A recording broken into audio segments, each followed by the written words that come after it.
tá ligado? Esta caminhada histórica traduz esta busca incessante do redescobrir-se como ser imortal, criatura divina que vem inserida neste planeta e em tantos outros orbes neste nosso imenso e infinito universo para sermos felizes. Mas o objetivo da criatura primordial, a felicidade, a busca da felicidade, tem levado invariavelmente a situações de constrangimento sobre a ótica humana, pois temos a percepção temporal extremamente limitada. E através desta percepção temporal, vamos nos enveredando em circunstâncias socioeconômicas, psicológicas, que vão nos conduzindo a momentos um pouco mais difíceis em nossas existências. Para que a gente possa começar esta nossa conversa, vamos nos reportar a um período aproximado de 500 anos antes de Jesus.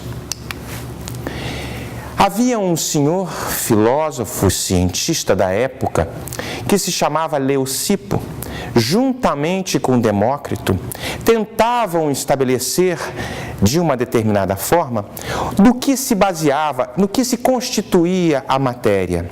Para Leucipo e Demócrito e alguns dos seus seguidores, a matéria seria dividida e a menor parte desta matéria era o átomo.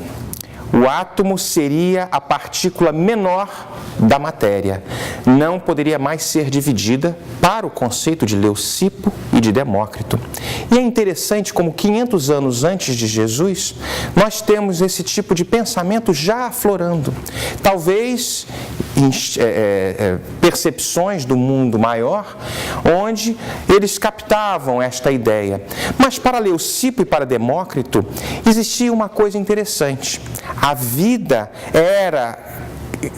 se dava quando 3 fatores específicos se aglutinavam, que eram os átomos, o movimento que esses átomos tinham e a distância entre eles, que era o vácuo. Então, para Leucipo e para Demócrito, nada além da matéria existia. As teses materialistas, a ideia materialista de que só a matéria palpável que eles conseguiam perceber era realmente o que compunha todo o universo conhecido.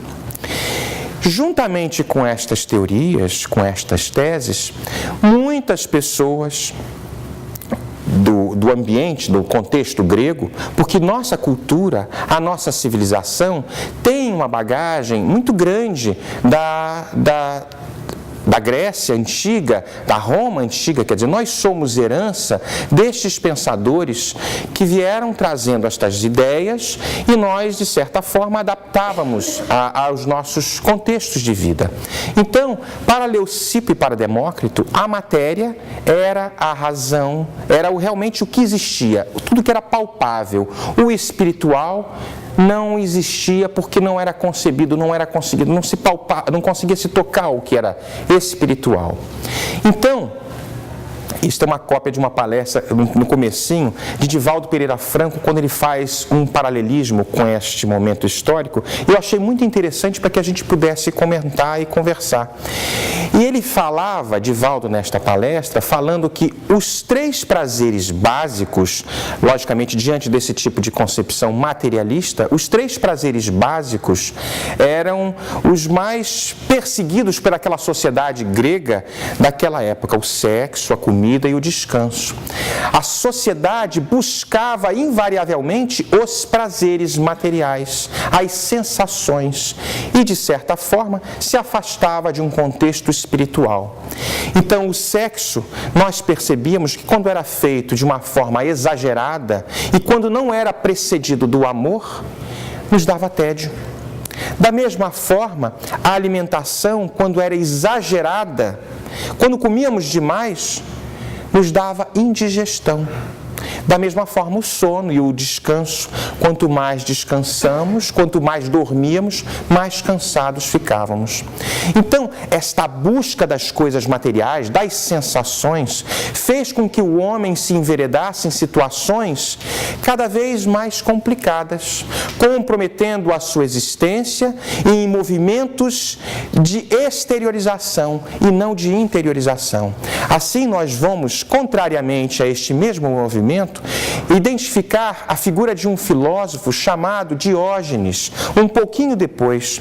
Diógenes pregava exatamente o contrário do materialismo, no sentido de que possuir coisas nos escravizava. Então, Diógenes, também grego, pregava, é melhor não possuirmos nada, porque quanto mais eu possuo coisas materiais, maior sou o escravo da posse que tenho. E de certa forma é verdade. As pessoas, nós podemos perceber, até no nosso momento econômico americano, alguns anos atrás, na grande crise financeira que passamos, muitos homens muito ricos, possuidores de muitas posses, alguns se mataram, porque perderam metade da fortuna que tinham. Eles tinham 20 bilhões, perderam 10, estão com 10. Meu Deus, que terrível, eu vou me matar. Eu estou exagerando, naturalmente, não é isso, mas nós vimos muitos casos na mídia americana e nas histórias que nós percebemos na televisão, de que várias pessoas, com a sensação de perda daquilo material, entregaram a sua vida. Diógenes pregava exatamente isso. Vamos nos desvencilhar de tudo que é material, porque senão seremos profundamente escravos desta situação mental. As Nações Unidas, recentemente, publicaram um estudo de que aproximadamente 250 milhões de habitantes no planeta Terra sofrem de depressão profunda. Quando eu falo depressão profunda, não é uma depressãozinha simples e bem pequenininha. Depressão extremamente aguda, com o desejo de se matarem. Pessoas pelo mundo inteiro que perderam o sentido da vida, que se encontram numa situação de extrema penúria mental e psicológica. Se nós separássemos todos os leitos de hospitais por este mundo afora, não conseguiríamos encaixar estas 250 milhões de pessoas nestes leitos. É, no entanto, comentado pelas Nações Unidas como o mal do século. Então nós vamos ver, talvez, resultado de conflitos iniciados lá atrás, quando as primeiras ideias materialistas preconizavam um estilo de vida, convidando ao ser humano a enveredar-se em situações que iriam acarretar em karmas profundos, fugindo e contrariando a sua verdadeira destinação, que é a luz, que é o amor, que é a fraternidade na sua mais profunda essência. E nós, naqueles momentos, enveredávamos sem dúvida nas coisas materiais, objetivando coisas e não querendo ser algo que vá realmente desapontar como uma grande felicidade, a felicidade de existir, de ser filho do Criador. O suicídio presente nas diversas atividades humanas tem esse reflexo desta manifestação de uma consciência, de um psiquismo doente, de uma situação enferma, tem se manifestado nas diversas correntes das artes, da cultura, da literatura. E nós vamos colocar aqui, de uma certa forma, alguns exemplos para que a gente possa fazer um passeio em alguns deles. E nós vamos perceber justamente onde isto não deveria acontecer, acontecia. Porque eram homens, sem dúvida, possuidores de uma inteligência elevada, de um intelecto elevado, sem dúvida trouxeram grande contribuição à humanidade. Mas, em determinados momentos, colocando determinadas obras literárias, determinadas peças teatrais e determinadas situações que convidaram outras pessoas que sofriam do mesmo mal a se suicidarem. Nós vamos aqui colocar um exemplo interessante. Johann Wolfgang von Goethe, que era um erudito escritor alemão, muito inteligente e foi, sem dúvida, um homem fantástico, uma inteligência primorosa.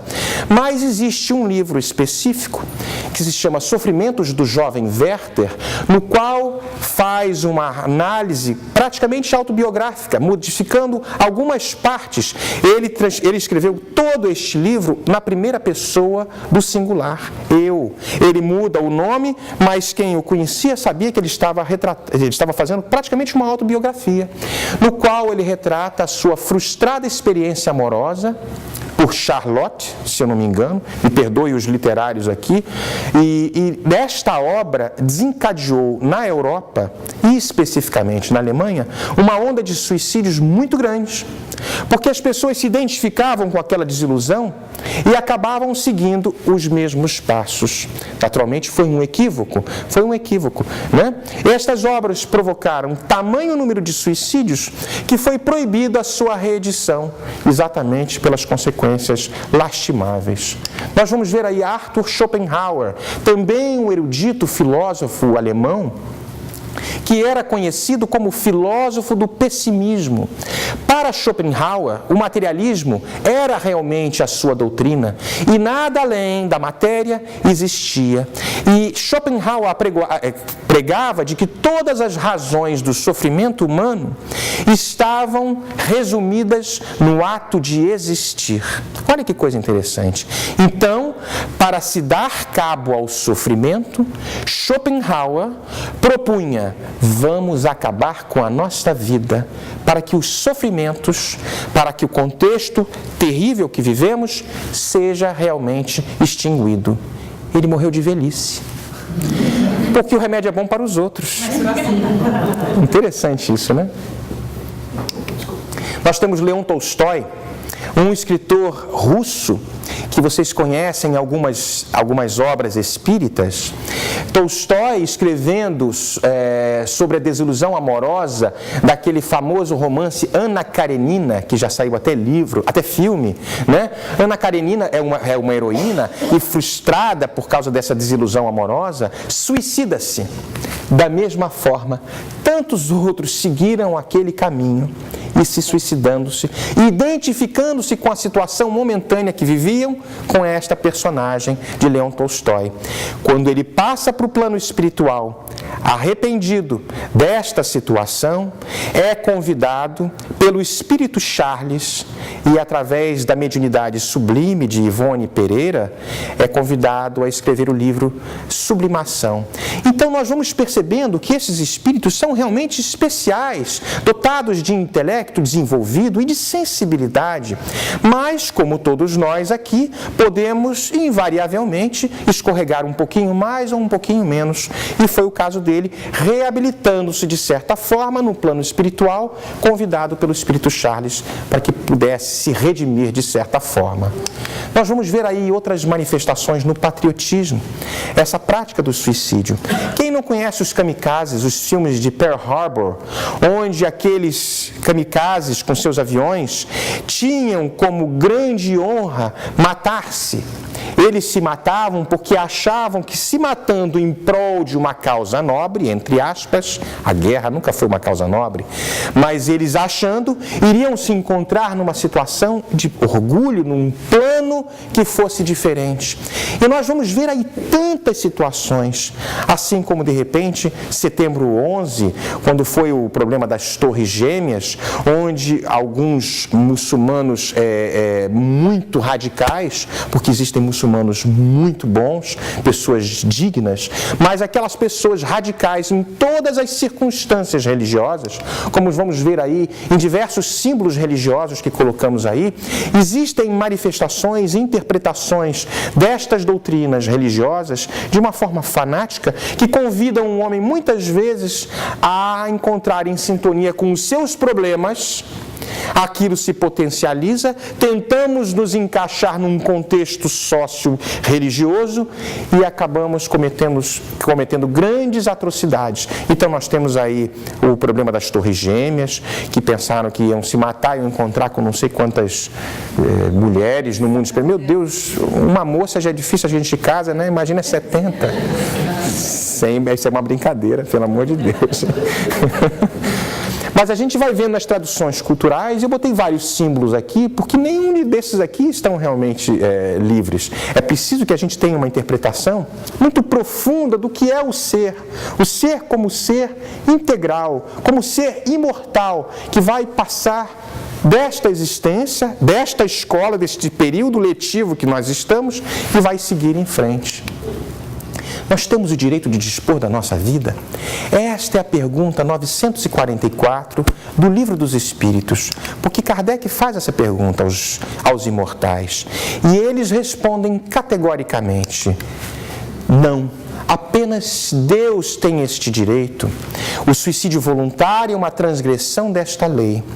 Então, se estamos momentaneamente numa situação de desequilíbrio, de dor, de penúria, devemos respeitar este momento específico e aguardar. Em estado de resignação, algo vai mudar. Nós vamos à frente um pouquinho nos slides que vão passar adiante e vamos conversar um pouquinho mais a respeito disso. Portanto, o suicídio é um ato de suprema rebeldia à vontade de Deus. Emmanuel disse isso. Por que rebeldia? Rebeldia pelo seguinte: quem somos nós? Pequenininhos, neste globo que orbita em volta de um sistema solar, de uma estrela de quinta grandeza, neste universo infinito. Quem poderia realmente conceber a grandeza do Criador? O Criador que criou todo este universo, este equilíbrio, este prodígio de equilíbrio que é o universo, estes planetas, estes sistemas, as galáxias que fazem um processo de órbita perfeita, obedecendo a leis imutáveis, perfeitíssimas, não só no macrocosmo, como também no microcosmo, no interior das partículas. E nós vamos perceber, e muitas das vezes nós queremos desafiar esta inteligência suprema, esta razão primeira de todas as coisas, como diz a pergunta número 1 do Livro dos Espíritos. O que é Deus? Não quem é Deus. Quem é Deus? Nós tínhamos essa concepção lá atrás, quando tínhamos uma visão antropomórfica da criatura divina. Deus é o incriado. O que é Deus? Kardec fazendo esta pergunta, o que é Deus? Sabendo que ele não poderia se comparar a uma criatura com sentimentos, com sensações, com paixões momentâneas, as quais estamos experimentando. Então, quando nos rebelamos contra este Criador, nós estamos cometendo um ato de profunda rebeldia, como disse a pergunta 944. Conversando com um amigo ateu que passava por uma situação de muita dor, de muita angústia, num específico momento de sua vida, eu tentava, como todo espírita, quando começa a descobrir a doutrina espírita, a gente quer empurrar a goela abaixo a doutrina espírita. E fazemos os mesmos movimentos que fizemos em outras circunstâncias de nossas existências. Isso é bom para mim, então é bom para você. Então vamos esperar o momento. Mas eu, naquela minha inocência, entre aspas, era mais orgulho, vaidade do que inocência, tentando impor àquele meu amigo de que a doutrina espírita explicava realmente todas aquelas coisas que eu ficava maravilhado. Então eu comecei falando o seguinte: vamos fazer um paralelismo. Ok, você não acredita em Deus, você é ateu. Mas então, como é que você explicaria este fato? A Terra, ele era muito metido a cientista, a Terra tem aproximadamente 4 bilhões de anos. Aí ele falou assim, é um dado astronômico, é verdade, 4 bilhões e meio, eu não estava lá naquela época, não me lembro exatamente. Mas então tá bom, vamos fazer. Ela foi, num determinado momento, segundo as teorias, ela se desprende do orbe solar, vai se resfriando, E num determinado momento específico, aquela superfície começa a se esfriar, a superfície terrestre, a crosta começa a se esfriar um pouquinho, forma-se um grande protoplasma, ou seja, como se fosse um caldo em volta, proto de primeiro, plasma, daquela sopa realmente de nutrientes misturados ali. Aqueles nutrientes sujeitos a situações fisicoquímicas, em condições de temperatura e pressão específicas, foram formando os primeiros aglomerados moleculares capazes de posteriormente, formarem as primeiras formas de vida. Os primeiros protozoários, proto de primeiro, zoo de vida. Então, os primeiros protozoários começaram a aparecer aí. Aquelas aglomerações formando proteínas, estas proteínas, obedecendo a forças desconhecidas, começaram a enveredar-se de uma forma, formando as primeiras formas vegetais, as primeiras células vegetais, as amebinhas, aquelas coisas todas, e passando por um processo evolutivo de bilhões de anos, até chegar a este nível de complexidade que está aqui vos falando e que está aí assistindo a este outro falando. Logicamente, não podemos falar que isso foi uma trajetória linear, da forma saímos do átomo ao homem, chegando aqui. Existem processos inerentes a todo este movimento, que em alguns casos é muito bem explicado no livro Evolução em Dois Mundos, obra de André Luiz e Chico Xavier, onde vocês vão percebendo exatamente como se transforma, como se processa. Inicialmente, as forças de fora para dentro, ajudando e atingindo o mineral. E, posteriormente, quando o princípio inteligente vai alcançando determinadas posições, este princípio inteligente começa a manifestar-se de dentro para fora. Então, esta conversa que nós estávamos estabelecendo, junto com este nosso amigo ateu, tentava convencê-lo de como é que pode, depois de 4 bilhões de anos, trilhões de células estarem aqui tentando te convencer desta ideia. Seria mais ou menos admitir que pegássemos um Boeing 747, desmontasse ele em todas as peças, botássemos dentro de uma grande caixa, sacudíssimos por 4 bilhões de anos. Daqui a 4 bilhões de anos a gente abre a porta, sai um Boeing voando. Direto. Alegorias também, brincadeiras que eu faço. Então tem tanta coisa que eu acho que de certa forma eu acabei tocando ele de alguma forma. E ele falou, é possível que Deus exista. Então, se Deus existe e criou um universo que obedece a leis muito equilibradas, leis imutáveis, que fazem com que todos esses astros, toda essa circunstância biológica, toda essa circunstância material, cresça, progrida e alcance níveis e patamares muito grandes de evolução, é perfeitamente viável perfeitamente viável de que exista uma inteligência por trás disso tudo. E se ele promove esta inteligência por trás um equilíbrio, ele é soberanamente justo. Porque o equilíbrio, a justiça pressupõe o equilíbrio, os dois lados da balança. Então, se ele é soberanamente justo, porque todo o universo concorre para um equilíbrio, ele deve ser bom. Porque uma pessoa, um ser soberanamente bom, é justo. Então, por aí, aquele intelecto daquele homem começou a ser despertado. E ele foi percebendo que talvez a coisa realmente não fosse da forma como ele é. Hoje ele é um estudante espírita e está, como todos nós, buscando realmente formas de sermos, de vivermos melhor, de sermos pessoas melhores e caminhando realmente, porque sofria por angústias muito profundas. A religião, associado ao intelecto, ao conhecimento, podem nos içar de situações complexas de desestabilização psicológica e nos colocar em patamares mais confortáveis. Logicamente, estamos aqui para concorrer com este fato, ajudando uns aos outros. Fora da caridade não há salvação. Mas que caridade é esta?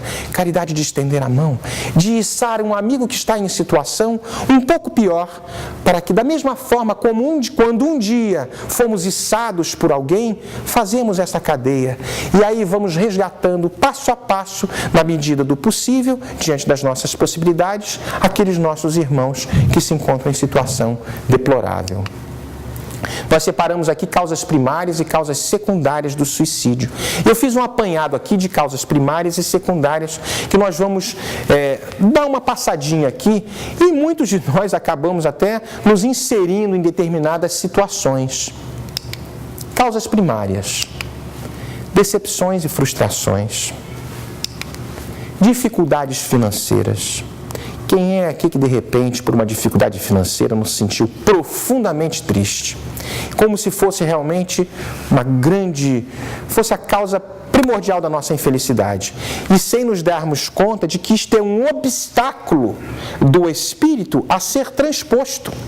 Obstáculos a serem transpostos nos colocam numa posição de fortalecimento, de incitar a nossa inteligência, de excitar a nossa percepção, de buscar soluções sem transgredir leis imortais, imutáveis e leis do amor. Nós temos aí desemprego, da mesma forma, dificuldades financeiras, solidão e tédio, doenças graves. Eu conheço 3 pessoas que se mataram porque supostamente estavam com câncer. Pessoas muito próximas de mim. Um deles era um grande amigo, era um senhor que aparentemente estava com um câncer numa região do organismo, e ele, envergonhado daquela situação, era um câncer na próstata, né? Ele falou o seguinte: não, eu não vou me submeter a isso, que coisa, que vergonha, porque existem situações, efeitos, consequências deste tipo de tratamento, e ele realmente se matou porque não queria realmente passar por esse tipo de dor. Olha só que coisa terrível. Mais uma vez, não entendendo os desígnios do Criador, transgredindo esta lei, como diz realmente na pergunta 944 do Livro dos Espíritos. Vícios, alcoolismo, toxicomania, jogar compulsivamente, com perdas irreparáveis, da mesma forma, associado à parte financeira, o alcoolismo também, quando existem suicídios indiretos, não todos os suicídios têm uma causa direta, quando a gente vai realmente comete o crime, né? Neuroses, psicoses, suicídio como vingança para fazer sofrer alguém. Aquelas novelas brasileiras e mexicanas, né? Eu vou me matar porque vou fazer ele sofrer muito. Meu Deus, quem vai sofrer é a pessoa quando desencarnar e se encontrar realmente numa situação muito deplorável, muito pior do que se encontrava no mundo de hoje. E materialismo, acentuado materialismo. Isto, sem dúvida, é para mim a maior causa, porque se a vida fosse resumida em uma existência só, bom negócio fariam os malfeitores. Porque não é verdade? Então eu não preciso me esforçar. Se ela fosse resumida só nessa existência, o que é você bonzinho para tentar alcançar alguma coisa do lado de lá? Então vamos, como diz o pessoal lá no Brasil, vamos chutar o pau da barraca e vamos fazer o que a gente tem que fazer. E não é desta forma. Causas secundárias: queda de produção no trabalho ou rendimento escolar. Eu coloquei isso aqui porque é uma coisa interessante. Rendimento escolar. No Japão, algumas crianças se matavam porque não conseguiam passar de ano. A decepção era tão grande, a vergonha na comunidade era tamanha, que estas crianças se matavam com aquela vergonha. Meu Deus, o que eu vou fazer? Olha que coisa terrível, meu Deus do céu. E os pais, talvez, não estou de maneira alguma categorizando toda a sociedade japonesa, porque, mas algumas famílias, algumas sociedades, algumas localidades, era uma vergonha, e se matavam essas crianças na tenra idade. Mudanças súbitas de comportamento, de personalidade. Devemos ficar atentos aos nossos amigos, porque isto é um fato que muitas das vezes não damos a importância, mas pode ser uma bandeirinha vermelha referente a um processo que pode estar começando. Descuidos com compromissos, horários, aparência física, né? Se eu chegar descabelado aqui porque faltou a escova, não deve ser porque eu estou com um problema de depressão profunda. Sinais de automutilação, isso acontece também. Choro ou risos inexplicáveis, falta ou excesso de apetite, sonolência ou insônia. E aí vocês podem ver bulimia, anorexia, transtornos muito confusos, muito profundos das pessoas tentando emagrecer, falta de sono, uso de álcool, de drogas ilegais ou mesmo uso exagerado de remédios. Quantos suicídios indiretos são causados por esse tipo de situação? Naturalmente, já fruto de um processo talvez psicológico complicado, talvez fruto de uma obsessão, ou fruto de uma série de situações, né, que vão sem dúvida gerar esse tipo de coisa. Então prestemos atenção. Distanciamento de amigos e familiares, o isolacionismo é terrível, as pessoas que se isolam. Frases do tipo, não aguento mais viver assim, prefiro morrer, essa vida é uma droga. Causas das aflições. Nós temos aqui duas causas de aflições. Nós temos as causas anteriores e as causas atuais. Todos nós temos uma bagagem que não pode ser modificada. Eu não posso apertar um botão de voltar atrás e modificar o meu passado. Tem até uma frase do Chico, como é que é? Não se pode modificar o passado, mas todo mundo pode fazer um futuro a partir de hoje, um novo começo, não é isso? Eu não lembro melhor, depois vocês... É exatamente isso. Então nós temos uma bagagem, que são causas anteriores. Nós temos situações físicas, psicológicas, situações sociais, contextos econômicos e sociais que somos inseridos, exatamente como provas necessárias ao nosso aprimoramento. Nós não podemos, isso é resultado da nossa ficha kármica. A lei que vai, sem dúvida, um dia nos convidar à reabilitação. E nós temos as causas atuais, que são evitáveis. Eu coloquei aqui causas inevitáveis, porque não dá para voltar. Eu tenho causas evitáveis. As causas atuais, muitas das vezes, reflexo daquela mentalidade lá de trás de Leucipo e Demócrito, e talvez de Diógenes, a dualidade entre ter ou não ter, ser ou não ser, como diziam alguns escritores, né? Nos convidando a sermos mais materialistas ou não, a termos mais coisas, instigando o nosso orgulho, a nossa vaidade, o nosso egoísmo, de uma forma a adquirir coisas, a possuir coisas. E aí vamos fatalmente nos enveredando em situações kármicas, agravando o que tínhamos como bagagem e criando causas atuais. Então, cabe a cada um de nós, através do estudo da doutrina espírita, através deste estudo profundo, de darmos uma parada no que nós queremos para a nossa existência. O passado não pode ser modificado, mas o futuro sim. Quando eu falo isso, não significa, por exemplo, que nós vamos ficar numa postura de passividade com relação à nossa situação. Causas anteriores. Muitas vezes eu tenho uma situação, por exemplo, de uma doença física que me impossibilita de exercer determinadas atividades.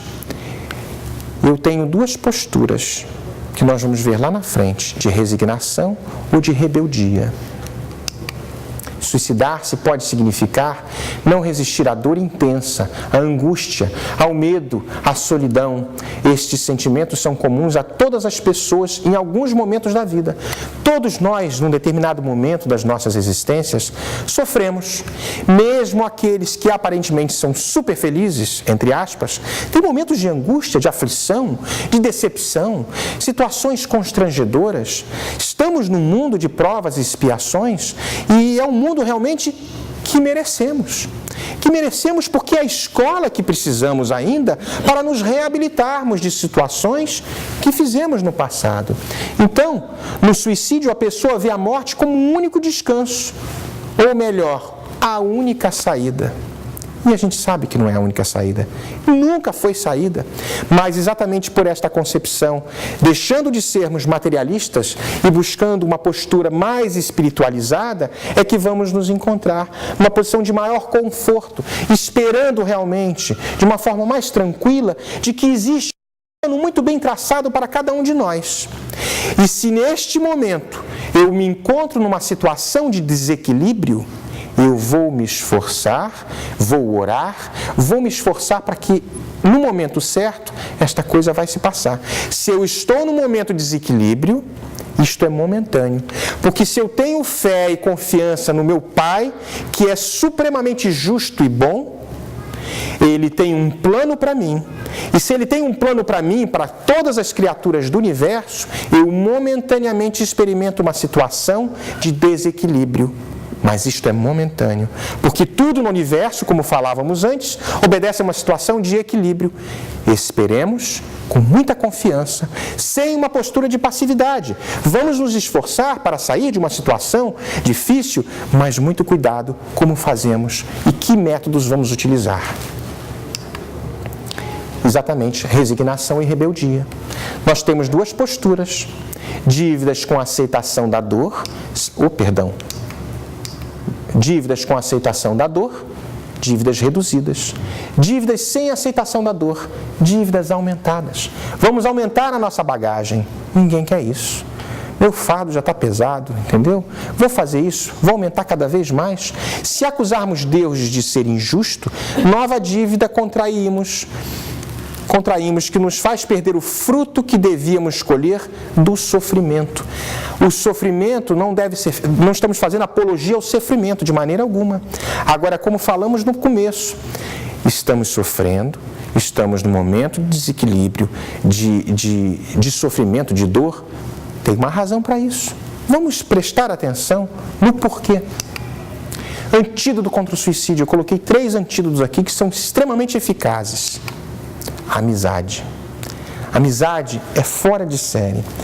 Amizade é esta energia que liga todas as criaturas do universo, se é colocado de uma forma verdadeira, sensível e objetiva, é capaz de fazer coisas fabulosas.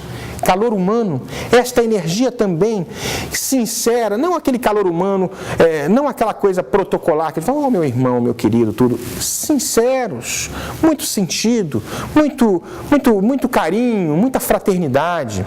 Logicamente, nós vamos perceber, entendeu? Como é que nós vamos nos comportar sendo fraternos e com calor humano por uma determinada pessoa. Porque muitas vezes uma pessoa em estado de depressão, nós queremos ajudar tanto aquela pessoa que mergulhamos no problema dela, acabam sendo 2 se suicidando.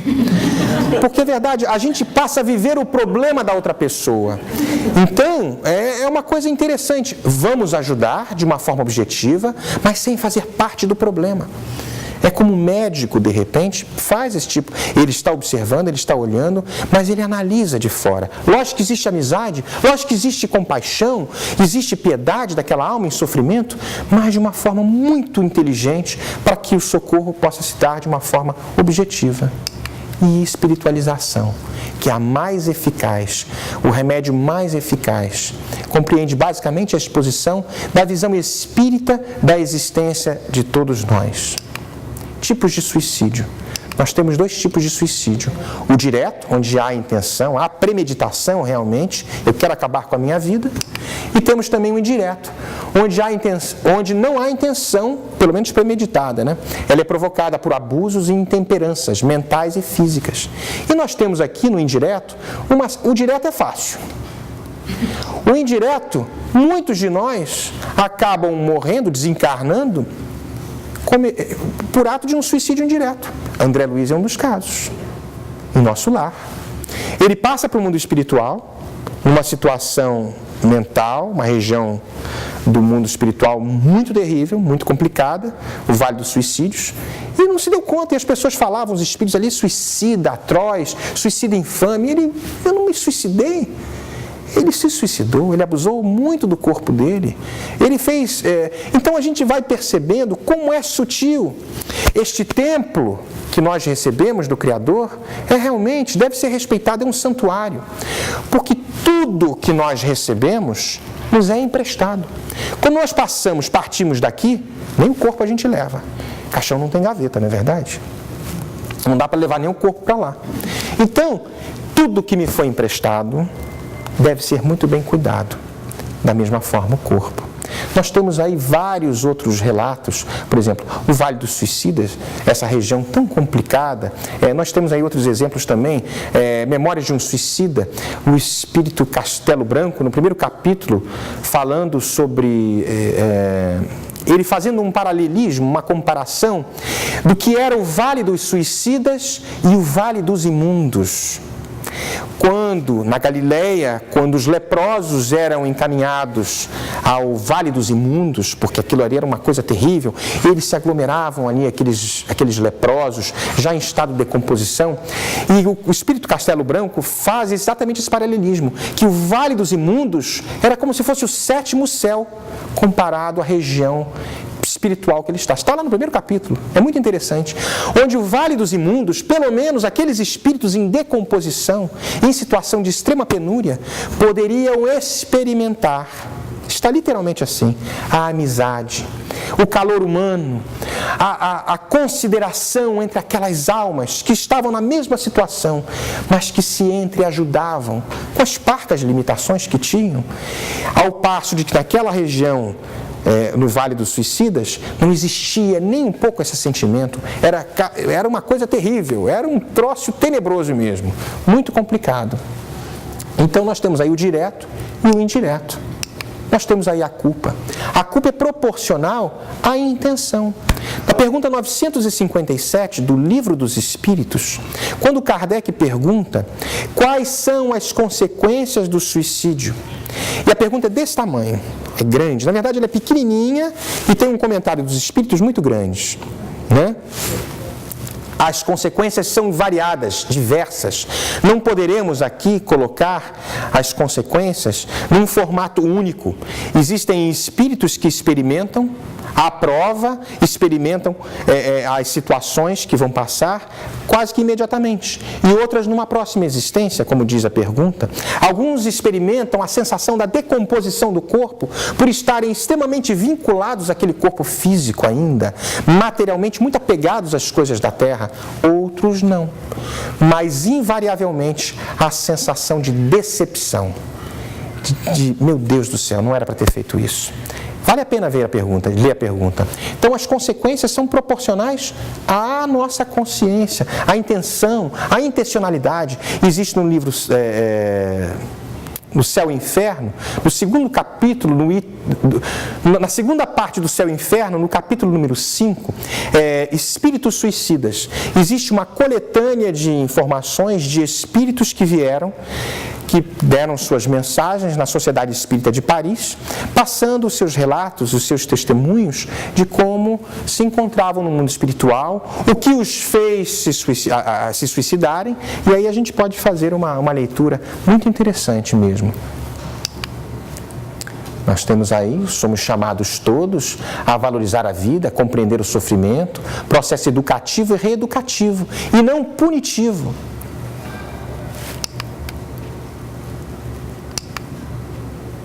Outras consequências não idênticas, lesões no perispírito, localização em regiões de sofrimento, tormentos, recordações, pesadelos, acusações, visões, repercussões dos efeitos da decomposição, como nós falamos antes, pesar de haver feito coisa inútil, expiação da falta cometida.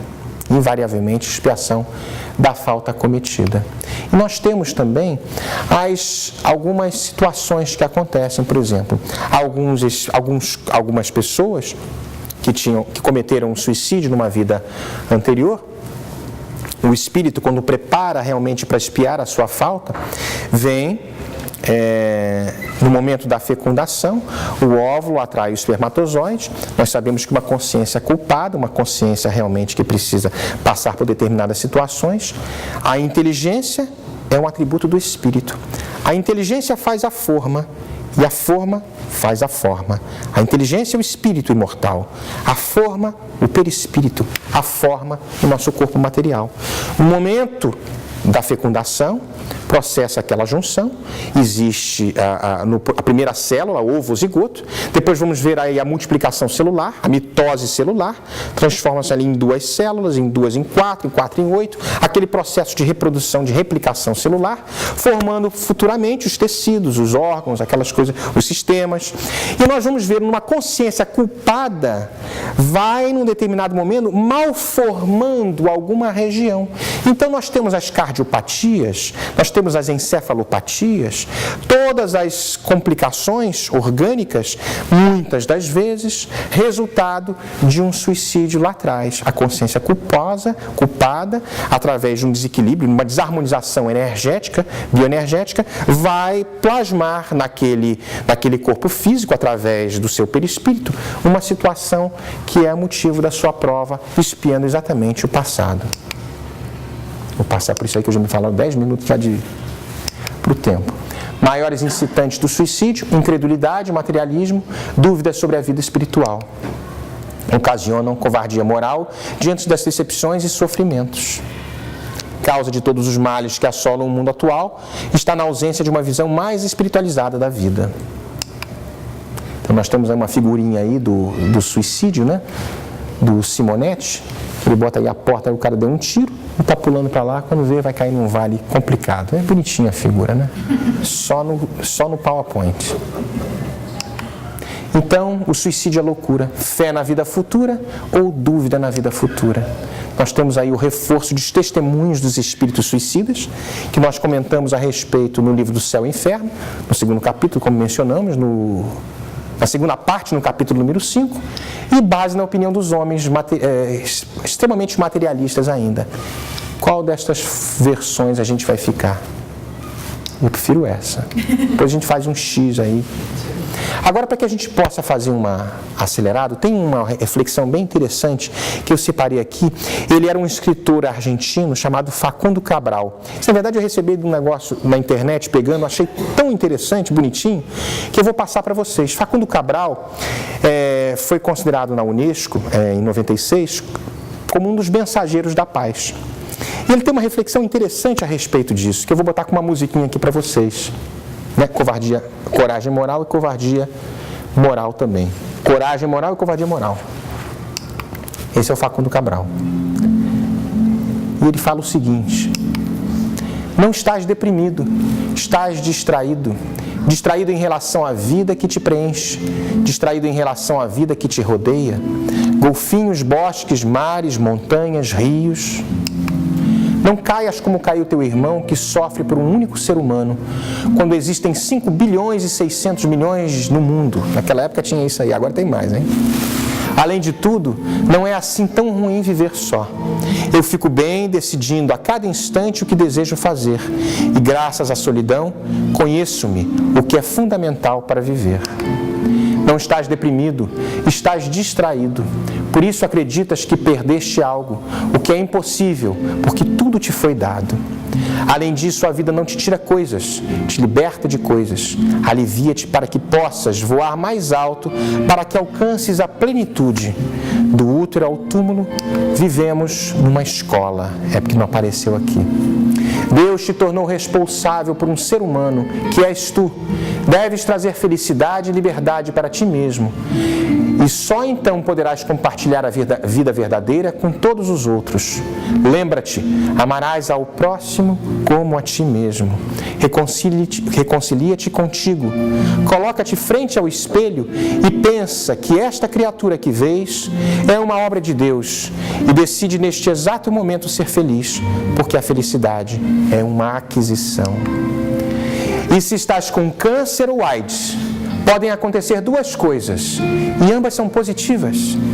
Se a doença ganha, te liberta do corpo que é cheio de processos. Tenho fome, tenho frio, tenho sono, tenho vontades, tenho razão, tenho dúvidas. Se tu vences, serás mais humilde, mais agradecido, portanto facilmente feliz, livre do enorme peso da culpa, da responsabilidade e da vaidade, disposto a viver cada instante profundamente como deve ser. Não estás deprimido, estás desocupado. Ajuda a criança que precisa de ti, ajuda os velhos e os jovens e te ajudarão quando for tua vez. Aliás, o serviço prestado é uma forma segura de ser feliz, como é gostar da natureza e cuidar dela para aqueles que virão. Dá sem medida e receberás sem medida.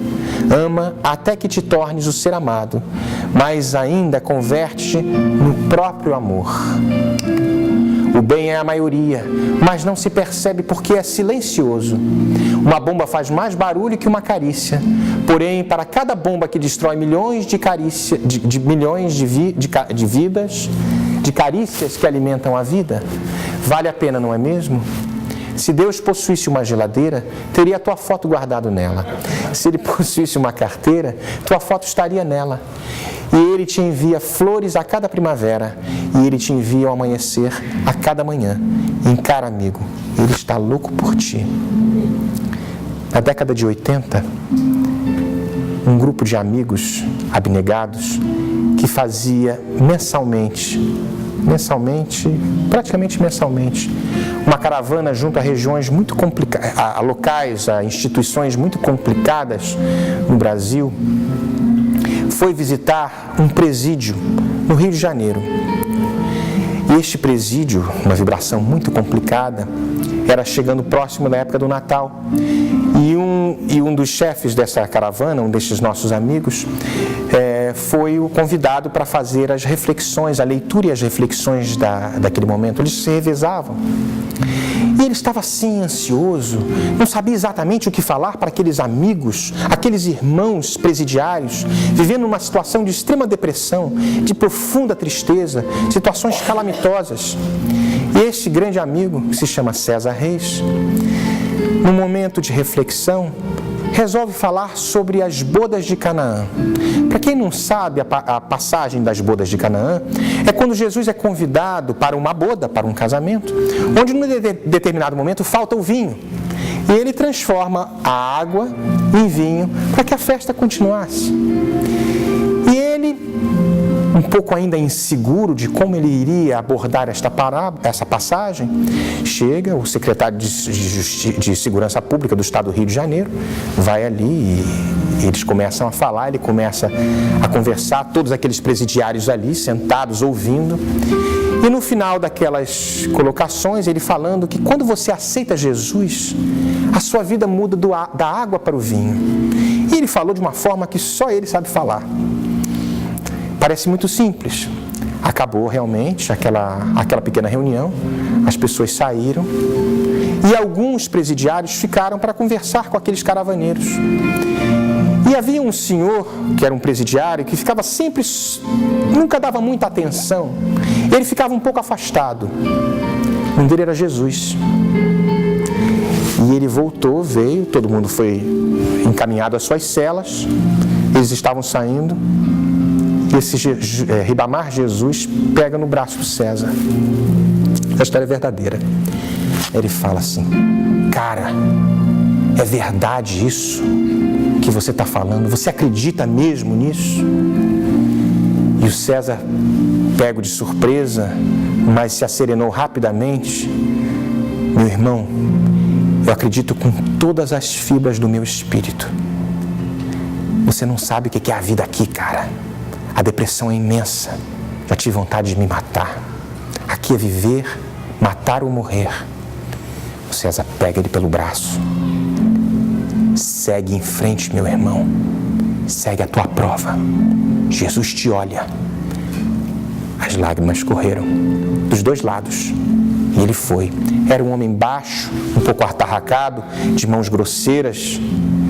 E voltou para a cela. 27 anos depois, aproximadamente, César Reis foi convidado a fazer uma palestra num subúrbio do Rio de Janeiro, em Senador Camará. E ele entrando, era uma casa muito humilde, muito simples. Foi chegando, foi sentando.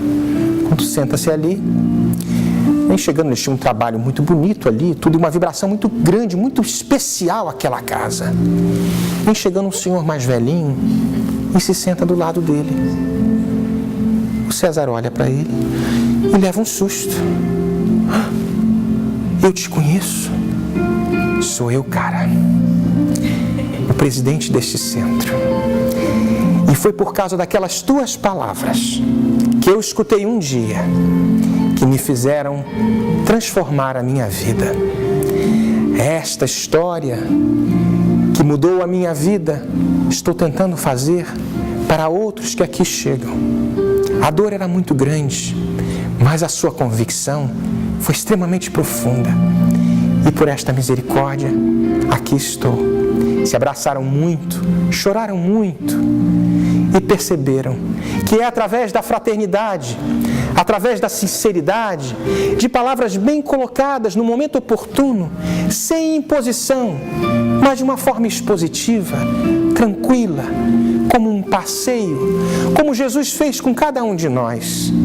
Talvez nós não precisamos nos enveredar nos presídios da vida. Talvez este deprimido, talvez esta pessoa esteja mais próximo do que a gente pensa. Talvez seja um ente querido, talvez seja um filho, talvez seja um amigo. Tantos que chegam à casa espírita. Ó Jesus, que nos ajuda e nos dá tantas oportunidades. Vamos seguir em frente.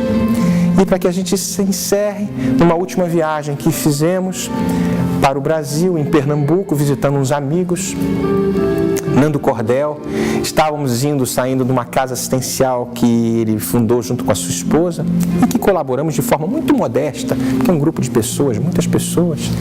No caminho, nós vimos isso aqui no Brasil, a placa de um caminhão, Espiritismo, pratique e mantenha a alma em forma. Um dia nós vamos ver isso aqui na América. Muita paz para vocês.